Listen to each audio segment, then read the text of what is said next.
যদি বসা যায়, ভবা পাগলা বলছে এই মানুষই মানুষ আছে, হৃদয়ের মাঝেই ভগবান ভবা ঈশ্বর বসে আছেন, শুধু ভাবের ঘরে একটা সময় বসতে হবে।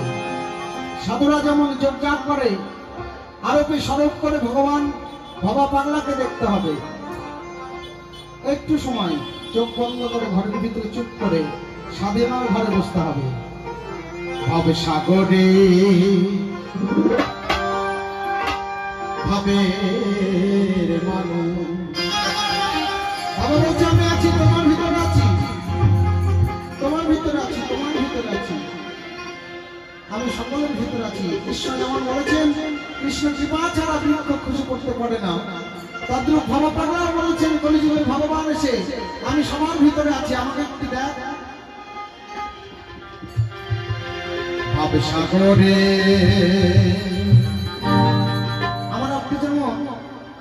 দোকানে 2 লাখ টাকা লাভ হলে একটু ভাবনা চিন্তা করি।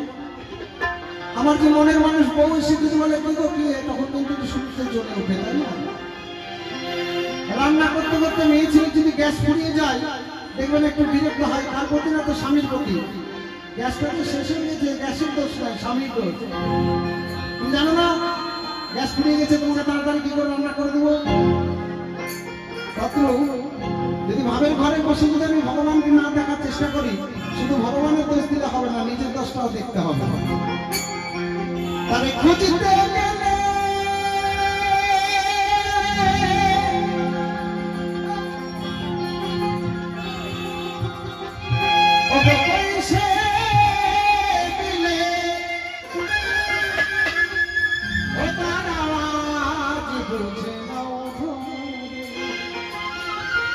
কুকুর ঘর করলে বোঝা যায় যে এটা কুকুর, একটা সিংহ গর্জন করলে বুঝতে পারে এটা সিংহ। তাই এই ভগবানের একটা আওয়াজ আছে, সহম ধ্বনিতে ধরতে হবে সেই ভগবানকে। ও তার আওয়াজ বুঝে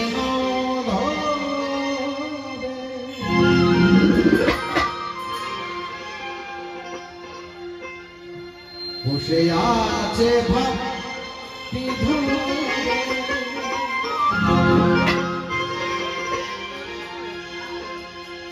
তবে খুঁজতে গেলে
মধু।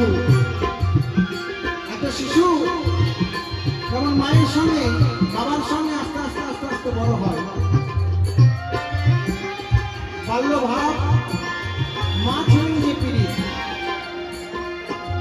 সেই ভাব না হলে ভগবানকে পাওয়া যাবে না।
সেলাই করে, আমার মা পাতা ফেলতে যায়, এখানে ভগবানের কোনো বিচার নাই।